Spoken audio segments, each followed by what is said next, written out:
Not getting distracted by our Kentness again. So this is Ken, the Normic de minimis expected utility theory. Save the de minimis principle in our Kentness by Bjorn Lundgren and H. Ori Stephenson. Yeah, Lumpy says, oh yeah, plenty left to discover in chemistry. For example, we have only a cursory understanding of the principle of every crystallization of organic compounds.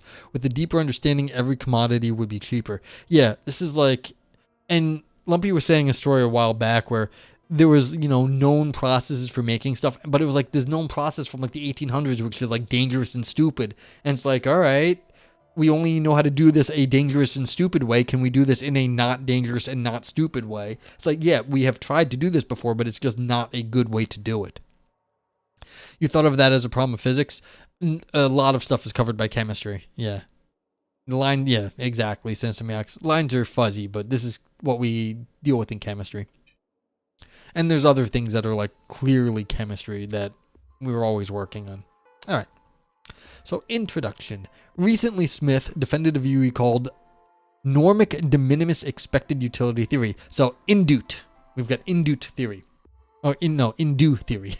The basic idea is to integrate a normic version of the de minimis principle into an expected utility-based decision theoretical framework. According to the de minimis principle, some risks are so small, falling below a threshold, that they can be ignored. All right, so we're doing some decision theory here. Can you just say we're going to ignore certain risks because, they're not going to happen often enough? You started at Michigan State in chemical physics until a math professor killed it for you. Yeah, it happens. It's too bad. Is this a good idea where you can always just say ignore certain risks because they're so low on the likelihood? I mean, if you were worried about it at all, that means there is a non-zero risk. So why are you then it's a question, where are you drawing the cutoff line? That's really hard because it's the old known unknowns and the unknown unknowns.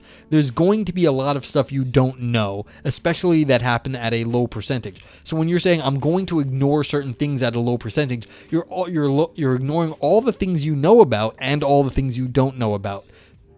That sounds dangerous because you're just going to start piling up more and more of these unknowns, and maybe some of them are going to, bubble up and cause a problem. There's a formula used by actuaries all the time for this question. Yeah, I'm sure, this person is, this is why this is, some research. They're going to be adapting it, but I think that's exactly right, semiotics. So they have an idea about this, and they're going to say, can we do something new with it? All right. Standardly, the de minimis threshold is defined in terms of some probability. However, Smith uses the concept of normic risk, according to which risk, and in this case, de minimis threshold, is defined in terms of abnormality. Simply put, the more abnormal it would be for an action to result in some undesirable outcome, the less risky it is that the action results in that outcome. Okay, so instead of talking about risk, they're talking about how some abnormality. So it seems like a level of abstraction away, which is weird, but okay. In this paper, we shall challenge induced. We give 3 independent arguments, each of which we think call into question the normative validity of induced. Our focus here is on the normic conception of the de minimis principle, which is an essential part of the framework. First, we start by building on a previous argument against the standard probability-based de minimis principle advanced by Lundgren and Stephenson. We showed that their argument can be applied to induced as well. I think this is them. Lundgren and Stephenson are these authors right here, these people. So they're saying we were wrong, but we are wrong and so are the other people because of this reason. Second, we turn to argue that induced implies that we are permitted to ignore risks that have a cost-efficient solution. This is what I was saying. You're cutting it off, but why? So they're saying there's some cost efficiency. It's okay. Third, and lastly, we argue that in some cases, abnormality and disutility will come apart such that the intuitive most devastating risks are treated as the most abnormal and thus de minimis. That is, it is permissible to ignore them. Yeah, and so again, if it's very unlikely, but it's unbelievably detrimental, you can't ignore it because the chance of it actually happening would ruin everything, whereas something that's very unlikely but it's only slightly bad, you might want to ignore because it's just not worth taking that like minor inconvenience into account. But on something that's catastrophic, you don't want to do that. Like, you don't want to lose nuclear material. You might be willing to lose some, like, fertilizer that's explosive if you're the US government, but you don't want to be losing like nuclear bomb material. Sorry. Paper is structured as follows. We start by presenting en doute. Next, we present some of Lundgren and Stephenson's arguments against the possibility-based de minimis principle. After all the necessary parts are in place, we present our counterexamples to en doute. We end the article by summarizing our arguments. Okay, so this is like, no big deal, this paper. See what happens. The Normic de minimis decision theory. Yeah, we haven't done some decision theory in a while. The decision theory can get a little annoying, to tell you the truth. You make a lot of abstractions to like simplify situations, and sometimes they're very, very good, and sometimes they're very, very, very stupid. And I will try to call it out if they say anything very stupid. I get very annoyed when they do things like that. So we'll see. It doesn't look like they're doing anything stupid yet. Although Smith's paper contains a rich and complex discussion, our presentation will be limited to the de minimis principle's role in en doute, which depends on the concept of normic risk. Normic risk differs from standard conceptions of risk, according to which a risk is evaluated in terms of the probability of the risked outcome or event, typically in conjunction with the outcome or event's severity, that is, negative utility. The concept of normic risk is not defined in terms of probability, but in terms of normalcy. So what's the difference between probability and normalcy? I don't know yet. Although the term normal is sometimes used colloquially to imply that something is probable or frequent, Smith gives the following example to illustrate the difference. Quote, suppose you're trying to decide whether to take the bus home and I remark, the bus ride wouldn't normally take more than 20 minutes. Part of what I'm saying here is that that circumstances would have to conspire against you in some way in order for the ride to take more than 20 minutes. It would have to be that the bus breaks down or runs out of petrol or gets stuck in traffic or is diverted by roadworks, etc.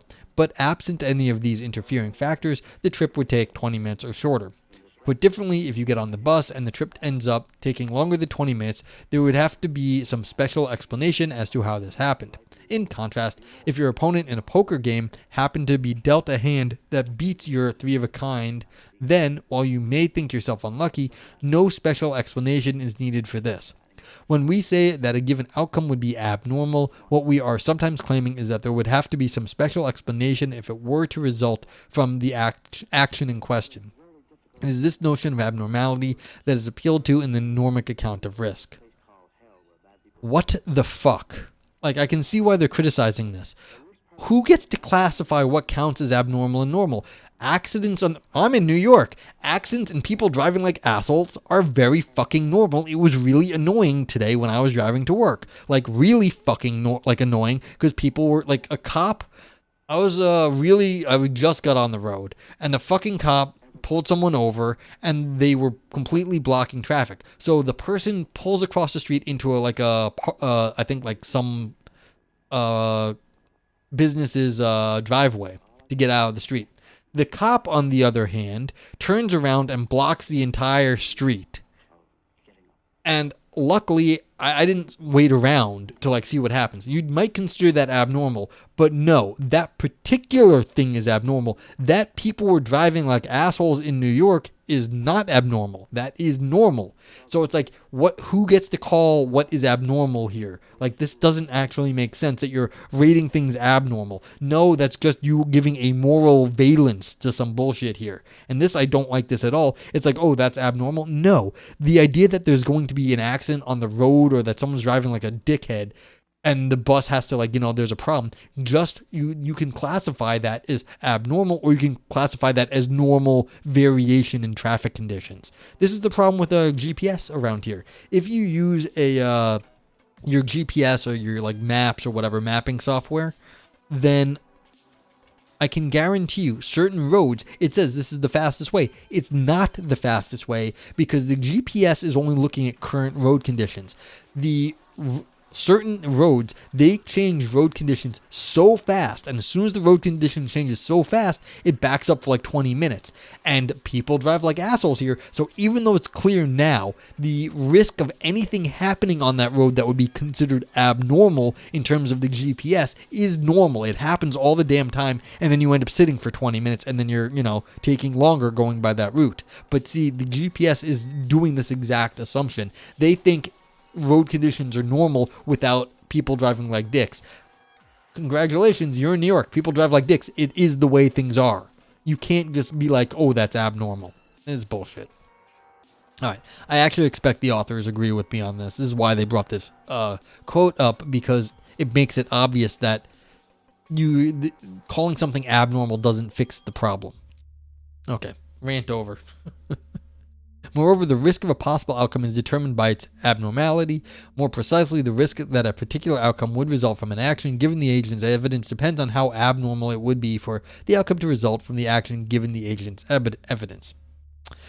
That was end quote. Although the concept of normalcy is a bit vague, this explanation will suffice for the present purpose. Simply put, under endute, a risk is de minimis and can therefore be ignored if it is sufficiently abnormal. Let's just say it's sufficiently unlikely. I mean, I can't even think of what they mean other than unlikely. Abnormal just means they don't like it, but like it's still a likelihood. They just don't like those likelihoods for whatever moral reason. All right. Smith motivates the usage of the normic understanding of de minimis by pointing out that it can help resolve some problems regarding the standard probabilistic conception.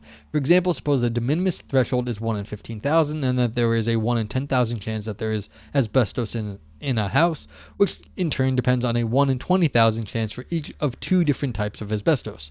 Should we include or exclude these risks? Since probabilities are additive, that is, the probability that there is asbestos of the one type or the other type equals the sum of the probabilities that there is asbestos of the one type plus the probability that there is asbestos of the other type, assuming mutual exclusivity, a probabilistic de minimis threshold will imply that we can ignore the risk when we consider each type of asbestos separately, but not if we consider them together. So whether we should be free to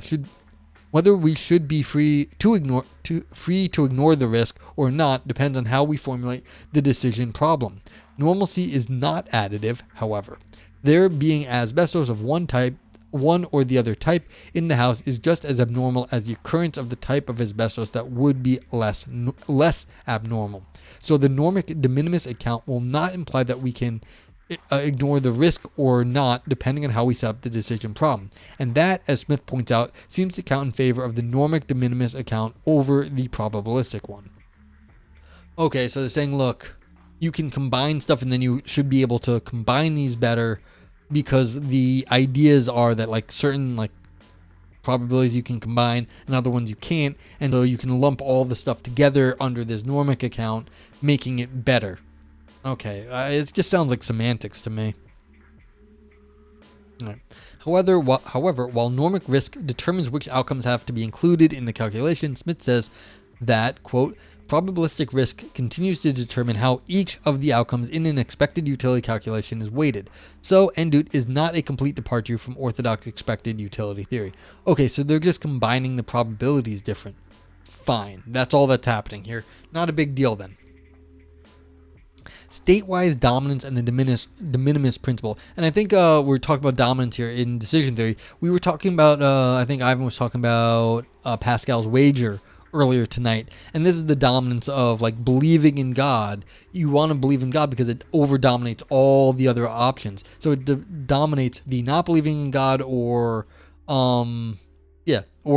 because either if you don't believe in God and there is no God, nothing happens. If you don't believe in God and there is a God, then you lose out. And if you believe in God and there is a God, then you win. But you win by so much that it completely dominates all the other options. So we're going to have something here about that too. Statewise dominance and the de minimis principle. Lundgren and Stephenson present a few arguments against a probability-based conception of the de minimis principle. In this paper, we focus on the violation of statewise dominance. Consider a situation in which we have two options, A and B. Suppose that we know with certainty that A and B are identical options except that A has no risk and B has a de minimis risk. This can be illustrated using the following matrix. Okay, so B has this de minimis risk. You can see over here. There's a -1 in one of these situations. So there's state 1, state 2, and state 3. And only in state 3 does B have a little bit of a -1, whereas A just has 1 across the board. So yeah, a +1 versus a -1. This is one of the things that gets me about decision theory. You've got these numbers. What do the numbers mean? There is no like ethical good of 1. There is no aesthetic good of 1. There is no like if you give someone $1, yes, that's good, but like to a multi-millionaire, $1 might not mean the same amount as someone who is poor. And so the relative weight of the dollar then all of a sudden is shifting depending on the agent. And so again, you can't just put these ones out there. And this is common practice. And I'm not criticizing the authors here, but like this just drives me nuts about decision theory. And these are all known problems. It's not like I'm smart and I'm coming up with this. Everyone knows this. I'm like, well, I'm not going to do it because it drives me crazy. So it's like, why are you just making up numbers? Like, there's one utility, Bentham. Yeah. What is it? UITLE? Suppose that the third state, S3, falls below the de minimis threshold under either probabilistically or in terms of normalcy.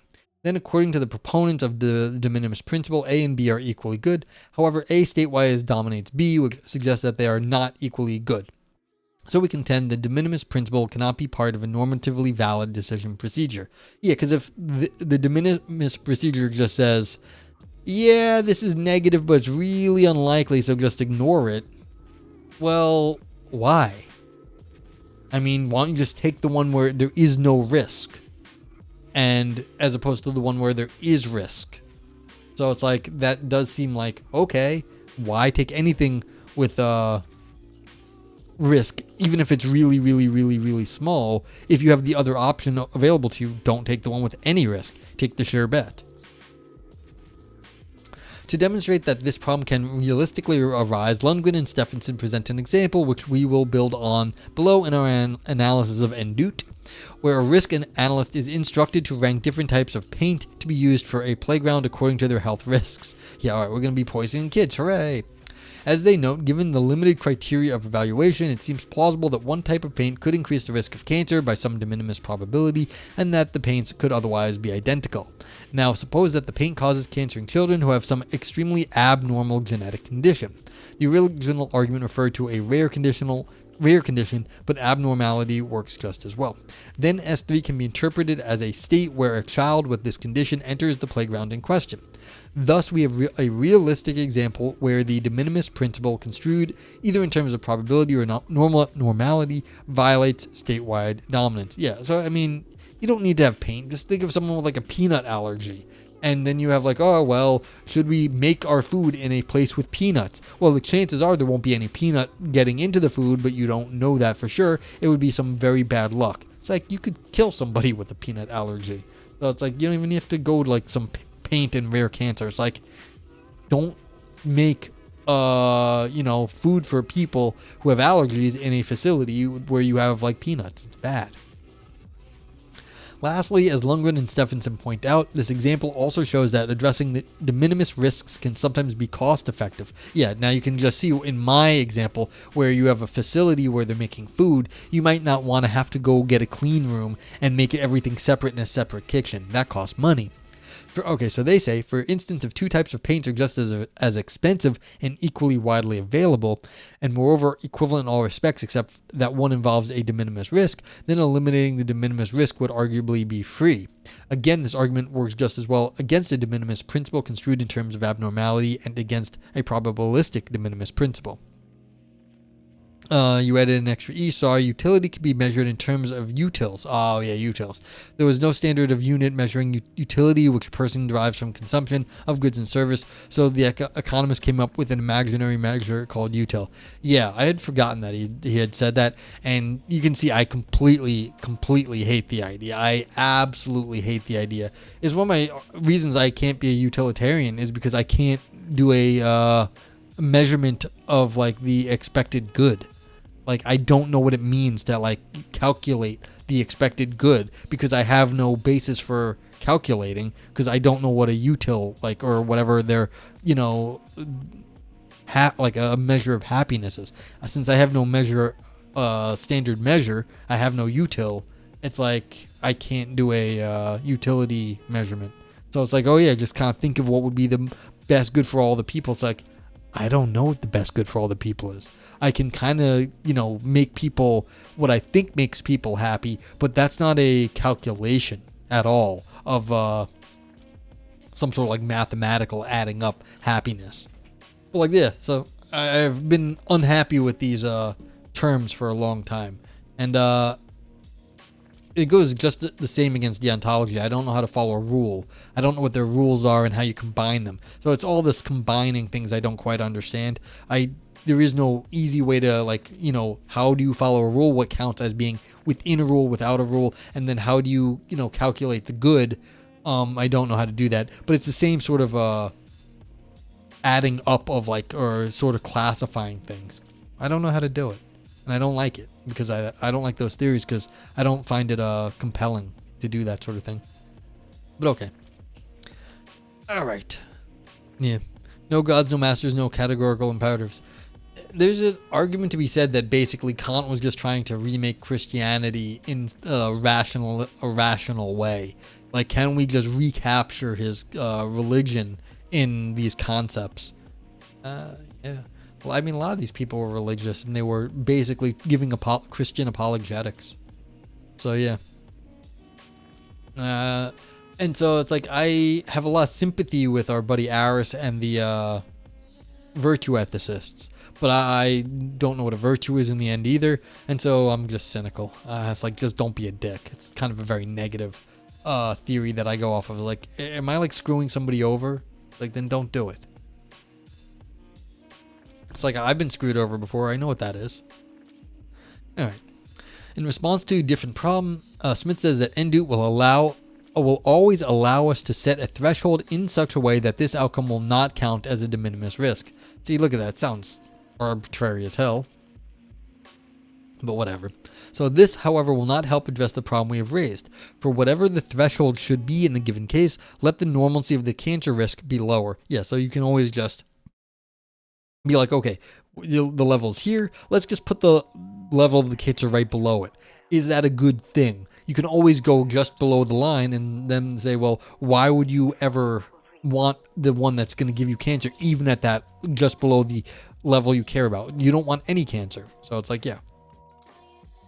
So responding that NDOT will allow us to set a threshold that will be lower than whatever is the case in the given situation means that such a threshold will not be very helpful in decision making, because then in practice the de minimis principle just says that you can exclude pretty much whatever you think you should exclude. Yeah, ad hoc, as I said.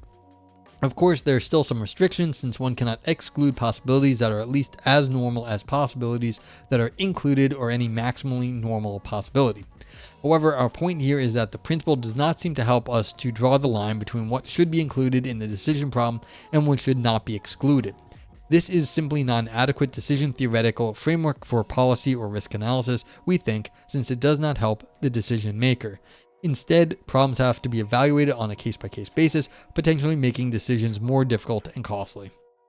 Yeah, so this is why you can't just have like threshold theories, because people can screw with threshold theories, and you have to realize the whole form of a threshold theory usually doesn't work. Of course, it might work in practice, but in theory, it's you run into lots of problems. Okay, normalcy, probability, and cost effectiveness. In the previous section, we discussed some problems for NDOT related to arguments against the probabilistic de minimis principle. In this section, we will argue that NDOT does worse in some cases than a probability-based de minimis principle, because the probability of some terrible outcome need not be de minimis according to the probability-based de minimis principle, even when it is sufficiently abnormal according to the normic de minimis principle. To illustrate this, let us diverge from the example used in the previous section and suppose we have a situation in which getting cancer is abnormal but not rare.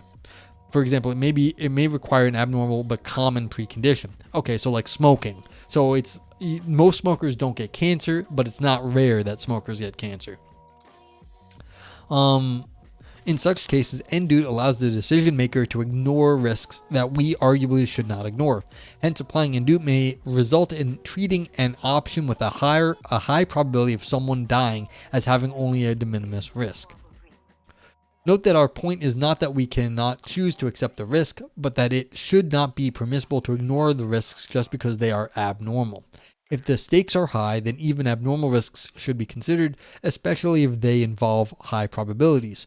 Moreover, these types of examples do not seem to be rare. On the contrary, there seem to be many abnormal risks, some of which we discussed below, that must be given proper consideration. Ding! Brain is well cooked. Have a good night, everyone. Sleep well, Lumpy. Have a great rest of your week if I don't see you, and make good chemistry. So, thank you for being here. Give Lumpy a shout out.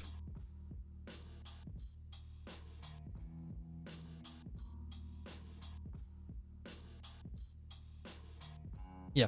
Lumpy is a Minecraft streamer. He likes to chat during streams, talks finance, architecture, aesthetics, because he's building sort of this fantasy world in Minecraft. It's good fun. He talks politics, good stuff. You're taking Friday off and have your grandiose brunch plans. That sounds fantastic, Lumpy. Sounds wonderful. It's gonna be the weather here, like starting Friday is gonna be just like nasty. So you stream a bit. Okay, cool. So everyone go watch Lumpy on Friday. Yeah, make plans. Go hang out with Lumpy. So yeah. Yeah, I might have, no, that's next Friday. I'm busy. Okay, so, yep. I do not remember things. Streamer brain is real. Okay, so, we'll see. As I was saying, like, imagine smokers. Do we ignore the fact that most smokers don't get cancer? Is it de minimis? Is it not? How do you draw that line? But then also, should we say, don't worry about cancer if you're a smoker because it's still abnormal? It's like, no, we have to cut down on smoking. It's still very bad for you. All right. There are two related problems here that we will discuss in turn. The first problem is that abnormality and cost effectiveness come apart in various fairly common situations, as already illustrated by our modification of Lundgren and Stephenson's example. An illustrative example is medical decision making. Many diseases are abnormal. Indeed, most diseases are abnormal per definition, given that they are divergences from normal bodily functions. However, their abnormality does not mean that we should be permitted to ignore them. Moreover, as pointed out by Lundgren and Stephenson, even if a risk is unlikely, it can still be cost efficient to avoid it or protect against it. This argument holds for abnormality as well. Consider, for example, diabetes. Diabetes is a metabolic disorder that results in increased blood sugar levels over extended periods. That is, it is, per definition, an abnormal metabolic behavior. Still, diabetes is very cost efficient to treat. Yeah, and diabetes will fuck you up, and it's bad. And so, even though it's rare and an abnormality, you really need to not get diabetes. You really do. It's very, very bad for you. I've got people in my family have had diabetes. It's been shitty. So, of course, one may argue that diabetes, despite being physiologically abnormal, is not sufficiently abnormal to be ignored. Yeah, see, this is a problem here. We're getting different uses of abnormal. Physiologically abnormal is not the same as abnormal across the population of diseases. And that would be sufficiently, like, I don't know what the sufficiency is here. Unreal says I'm type 1 diabetic, would not recommend. Yeah. I forget the difference between type 1 and type 2. One of them has no pancreas, the other one does. So the one, like, you're just screwed because you have no pancreas. The other one might be able to regulate a little bit better, but the other one, I got a buddy who he just doesn't have a pancreas or whatever, and so he does not make any insulin, and it's rough. It can be very rough. He has a permanent, well, not a permanent, but he has like an external like insulin pump. And, he's dependent. He's like a bit of a cyborg. Like he's a robot, part robot, to keep him like his blood regulation. And the tech is getting much better than it was, but it's still, something he has to deal with all the time, like constantly. Okay, so, but we can, so this is the thing. It may be physiologically abnormal, but it's not abnormal across the population of things that happen to people. Unreal says type 1 is the type 1 you get when you're a kid. Haven't made insulin since I was age 14 months. Yeah, that must be what he is too. You're the cyborg too. Insulin pump and continuous glucose monitor. Yeah, this is what it is. And thankfully we have devices now that can help maintain people with type 1 diabetes so that they can have a, basically normal life. But it's, something you always have to be worried about because, if the insulin pump breaks, you can go into diabetic shock and die. And it's not normal, but like you have to account for this very quickly. And the thing is, like, getting insulin, you need like needles to inject yourself. It's not like it's you can take a pill. Maybe they have some new tech at this point, but for the longest time, you need to have like inject like liquid insulin into you, which goes bad if it's not in the fridge. And you need like actual hypodermic needles. It's a pain in the ass. There's also MODY type 2 in children. I had that misdiagnosed as type 1. Interesting. Okay, so I don't know the distinctions here. I'm not. Okay, so you were systemiacs. Okay, so you were misdiagnosed as type 1 when there was a type 2 in children. Interesting. So yeah, it's a shitty disease, but you can see, even in chat, not that uncommon. It's not that abnormal that people have diabetes. Shitty disease. But like this is a part of the problem with this paper is that they're using abnormal in different ways. Is it abnormal in the overall population versus biological abnormality? Not the same abnormal then. Okay, but the authors can take other examples. Two plausible candidates are Addison's disease and hypothyroidism. Mature onset diabetes in the young. Interesting. I had not heard that term before. Yeah, my cousin got arthritis very young. It's like he has arthritis, like old person sort of arthritis in his joints when he got it very young. It's like sucks, but like these things happen. Very unusual, but it happens in a percentage of the population. He's been on, drugs forever because of it. Okay. So both are abnormal disorders with fairly cheap treatments. Addison's with cortisone and hypothyroidism with thyroxine hormones. Hey Owen, what's up? You're back, but not for long. Well, welcome back. I appreciate the lurk too. So that, if untreated, can result in severe harm and even death. Although we could again question whether these disorders are sufficiently abnormal, that response strategy would eventually call into question the whole notion of using normalcy to set the de minimis threshold. Yeah, so what counts as normal? What is the normal versus abnormal here? For any practically useful threshold that is set, we can presumably find a sufficiently abnormal disease that is still cost-effective to treat. Of course, one could set a threshold that it is de minimis only if it is maximally abnormal, but that makes the de minimis rule in the endute almost always silent in practice, since maximally abnormal outcomes are so rare that they are hardly ever part of any practical decision problem anyway. Yeah, so if you try to define away all the problems, then you're just talking about things that wouldn't make any difference anyway under any theory. So this is the thing with anytime you have a threshold theory, there's going to be more than one way to do stuff and more than one way to like screw with the threshold. And so if you try to make the threshold sufficiently like general, it's going to fall into just being like a very general theory, which other theories can handle. Like, this is one of the, again, problems with threshold theories. When you do this, you have to realize you're taking on the whole concept of threshold and all the little ways people have broken it up over the years.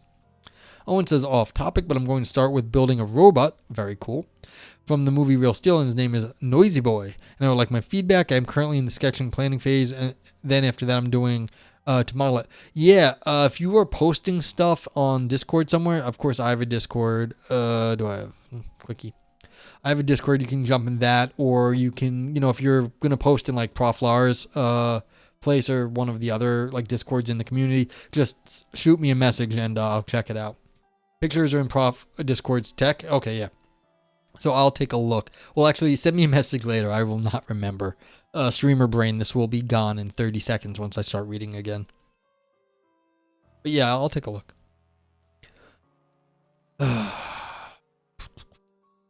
Where was I? See, I lost my spot. Yeah, so that's what I was saying. If you try to like make a sufficiently like all the way limit threshold, other theories will be able to handle that. Okay. However, it might be possible to defend. Yeah, you'll just. Okay, thank you. However, it might be possible to defend and do by arguing that the exemplified diseases are not sufficiently abnormal given the symptoms. Recall from above that Smith takes abnormality to be relative to an agent's evidence. In response to such an argument, we have to consider a condition with no or vague symptoms, for example, early onset of certain forms of cancer or Lyme disease. The latter is caused by ticks and usually manifests itself with red markings around the bite. However, it can also manifest itself without such clear markings, in which case it can be difficult to identify simply because of its vague symptoms. Yeah, you don't want Lyme disease though. That fucks you up too.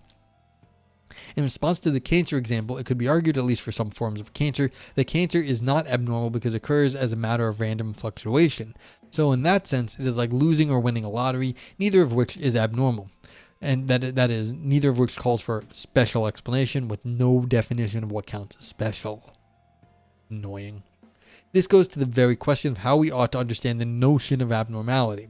The way we read Smith's bus example indicates that any delay of the bus is abnormal because it warrants a special explanation, which would then include random fluctuations in traffic patterns. Hence, random fluctuations could still be abnormal. Yeah, so this is the problem. That's what I was saying. That made no sense because random fluctuations is part of driving.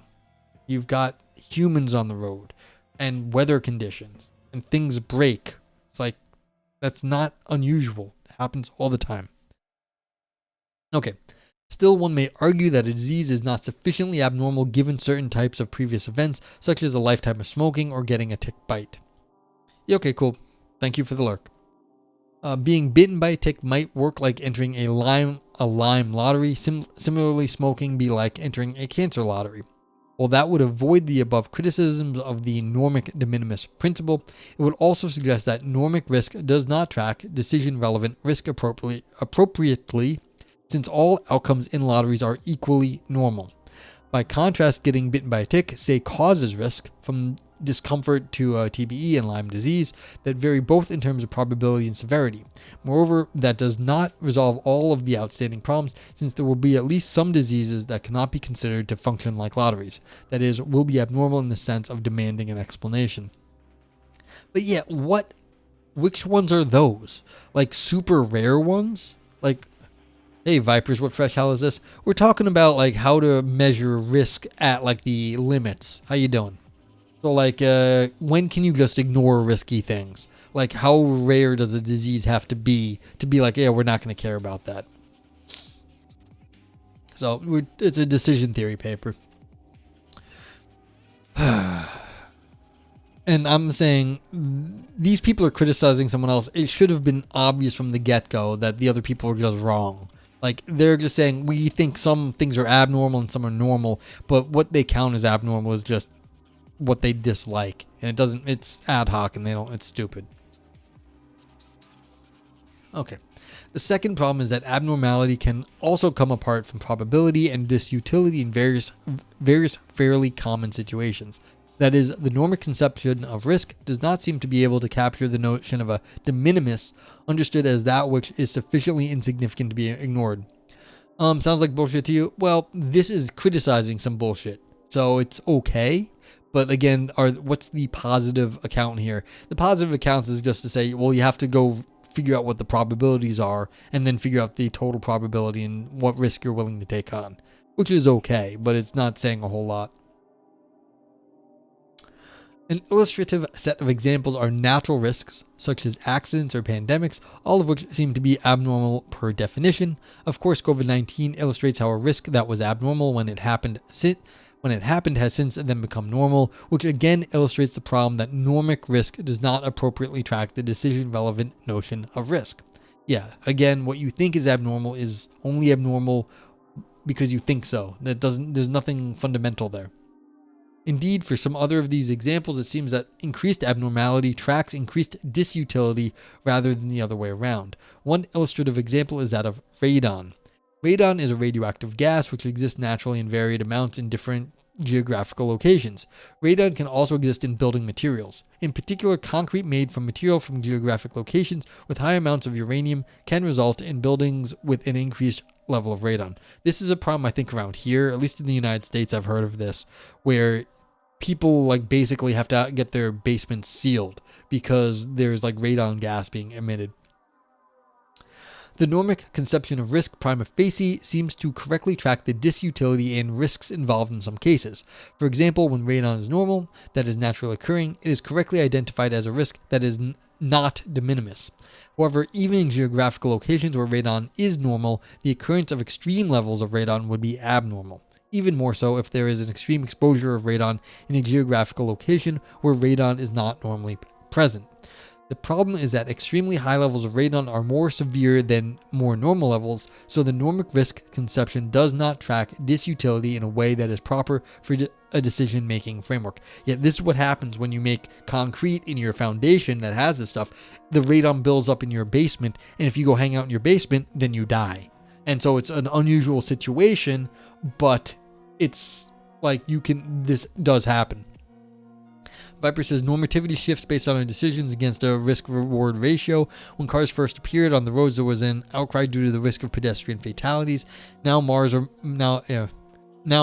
much faster, much heavier, and there are many more fatalities, but the risk has been normalized. Yeah.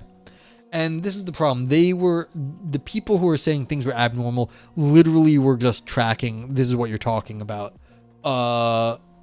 like a social concept of what counts as normal, which has nothing to do with the fundamental probabilities. And it's kind of annoying that they made this mistake. But you can see how people fall into this. They're like, oh, we can discount it because it's unusual. But that's just a social thing. It's not actually tracking the underlying numbers. You should just, if you're looking at risk, you should just be looking at the probabilities, not how we feel about it. Car companies have much more money to influence, though. Yes, but again, social. That has nothing to do with the fundamental probabilities. I mean, yeah, you put a propaganda marketing campaign, and all of a sudden people are like, oh yeah, the people dying from car accidents, that was their fault, not like risky, driving laws, practices, or cars. You put that on the individual. Those people just were bad drivers. That's on them that they died. That was just, the Darwin Awards. You can't drive, that's why you died. It wasn't anything to do with your shitty car that doesn't protect the whatever. But it's again, social manipulation, getting people to think, oh, that's putting the risk on the person, not the car company. So, yeah, I'm agreeing with chat. Contrary to this example, illustrates that in some cases, the more severe the risk is, the more abnormal it would be. And then there were Teslas, yeah. Well, oh yeah, now we've got the AI, and who do you get to blame for when the AI fucks up? The problem then would be that however the threshold is... Yeah, see, actually that's a good point, because now we have no sense of normal versus abnormal for an AI driver. What even counts? And so there's going to be a whole lot of spin. And I can guarantee you, Tesla and all the other car manufacturers are working on their spin for when someone gets into an accident with the self-driving cars. And it's not to beat up on Tesla. All the other manufacturers have the self-driving features too. That it was, the person was supposed to be paying attention, and it has nothing to do with maybe we shouldn't have been marketing self-driving as a feature versus blaming the person when they do get into an accident. So this is being adjudicated in the courts and public sphere at this point. Who knows? I'm going to be going the old school route. I don't want any of the new tech in my car. I want to be driving something that really has the fewest digital components possible, because I really don't trust all the electronics to be working all the time. Honestly, in advertising, would be calling Tesla self-crashing. Yeah. Yeah, honesty in advertising, though, Vipers, that's a contradiction, though. Why would there be honesty in advertising? That doesn't even make sense. Okay, the problem then would be that however the threshold is set, and Doot would consider some of the most extreme risks as de minimis, simply in virtue of being abnormal, but clearly the most extreme risks should not be treated de minimis. Yeah, so if you're going to die, that should, even if it's a very low chance, that matters. If you might, hurt yourself a little bit, and you can get over it, maybe it's not such a bad thing, but, death is permanent, so you don't want that. Okay. Conclusion. In conclusion, we have shown that the Normic conception of the de minimis principle, and more specifically NDOT, leads to problematic violations of state-wise dominance. Moreover, we have argued that Andut is in some sense worse than relying on the traditional probability-based de minimis principle because there will be severe risks and cost-efficient solutions that only the former will permit the decision maker to ignore. Indeed, we have shown how Andut would permit the decision maker to ignore the most severe risks in some situations. Okay. There was a fun 80s Dudley Moore movie based on that premise. Can't remember the name. Okay, fun. Okay, so this was, well, now we get to review it. Anyone in chat here, please jump on this. You get to review.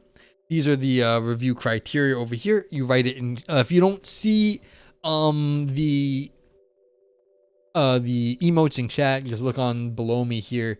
They're better TTV. But this is what we do here. Let's rate the paper. So you get to use any of the emotes. If it had some fun ideas, you throw brain dance in it. If it had big ideas that didn't pan out, like it shriveled up, not grapes. If it was navel gazing only for academics, then you give it the navel. The oro, boros, nog oro for deep for ancient ideas. This didn't have any of that crap in it. The scream, nog scream for existential or artistic drama. The turd, all style no substance, poop underneath. And nog knife for slicing and dicing arguments. I'm going to give this a knife. This was just a little bit of analytic philosophy going over that the people did not say anything like that great. So this is going to get a nog knife. It wasn't anything great. I'm going to give it a nog navel too. Because it was basically just this was a discussion paper. That's okay. If you're interested in this stuff, it's all right. But you have to be interested in it. And I'm going to give it a vote yay. So thank you, Unreal. Thank you, Semiotics. Okay, so Viper says 1990, actually, crazy people. A bitter advertising executive finds himself in a mental institution after a stressful breakdown. There he comes up with an idea to advertise the truth and executes it upon his return. Yeah, so since I also thought it was a little bit of fun to think about. That's cool. Yeah, so this is like the yes man. What is it, like where someone else, the old Jim Carrey where he had to tell the truth all the time or he had to say yes to everything? It's like, yeah, this is always makes for funniness when people who are normally used to lying, all of a sudden they can't lie anymore. So, yeah, liar, liar. Thank you.